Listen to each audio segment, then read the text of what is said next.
لەو مدەتە لەسەر ڕفراندۆم لەسەر کێشەکانی کوردستان منتەقەکە داعش ڕاستی نەمانە پەرژا کۆبوونەوەیەکی ئارام وەختێکیشمان هەبێ. ئەمڕۆ کۆبوونەوەکەمان کرد و لە کۆبوونەوەکانە لەسەر کۆی نەخشە ڕێگاکە و هەندێک جاریش لەسەر ڕووداوەکان ناوچەکە دەنگ و باسەکان بیرۆڕامان ئاڵوگۆڕ کرد.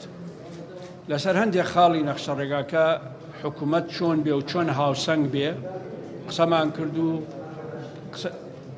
بیرو بۆچوونەکانمان نزیکن لە یەک هاوسەنگ و دوایی لجنە دروستەکرێ، لجنەیەکی ئابووری هەڵەسەنگرێ. ئەم ڕۆژنە ئابووریە دراسی حکوومەت جونگەکانی حکوومەت و چۆنێتی هاوسەنگەکە ئەکا.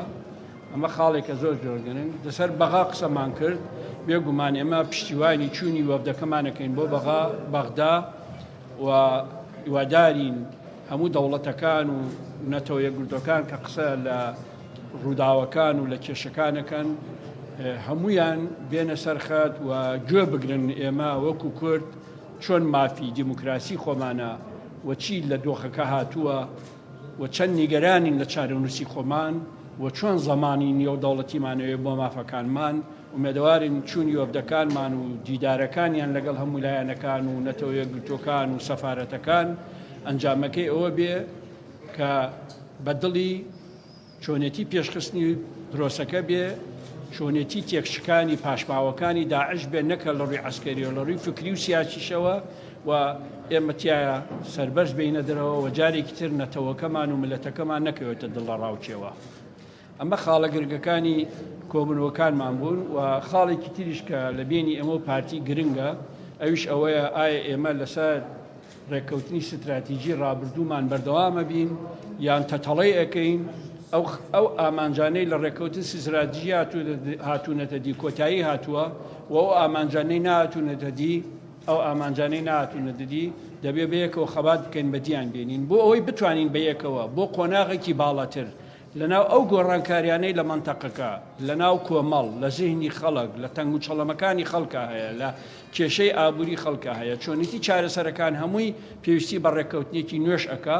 دیارە وەک ڕێککەوتنەکە ئامانجەکانی ئیتحالیفی ستراتیژی نێوەمان ئەخرێتە ناو ڕێککەوتنە تازەکە و ڕێککەوتنەکەش بە شێوەیەک ئەبێ کە لەسەر حیسابی هیچ لایەک نابێ، تەنها خاڵە هاوبەش و ئامانجە هاوبەشەکانی پارتی و یەکێتی کۆ ئەەکەینەوە و تێکۆشین بۆ ئەوی بەدیان بێنین.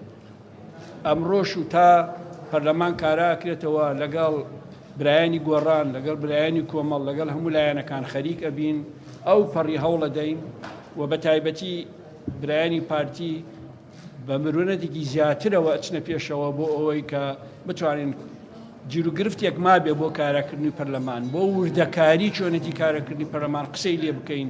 ئەگە بڕیادرا و ڕێککەوتین لەسەر وردەکارەکان ئەمە مشتەیەکی گەورەیە بێ بۆ گەلەکەمان. ئەگەر ڕێکیش نەکەوتین دیارە هەر حیزبێک خۆی سەربەخۆیە چۆن بڕیارەدا لەو مەوزوعە و ئێمە بەرچاومان ڕوونا، پارتی بەرچاوی ڕوونا، بەشی زۆری لایەنەکان بەرچاومان ڕوونا و مێدەوارین هەمومان بگەینە نەتیجە.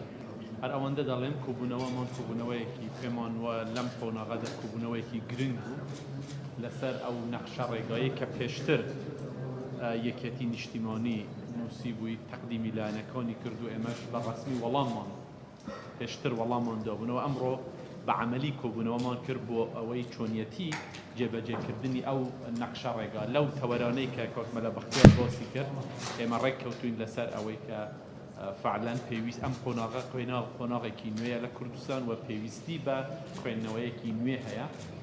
ڕێککەوتین لەسەر ئەوەی کە لیجان دا بمەدرێ و بە زووترین کات ئێمە دەست بکەین بە جێبەجێکردن و بە نووسینەوەی ئەو ڕێککەوت.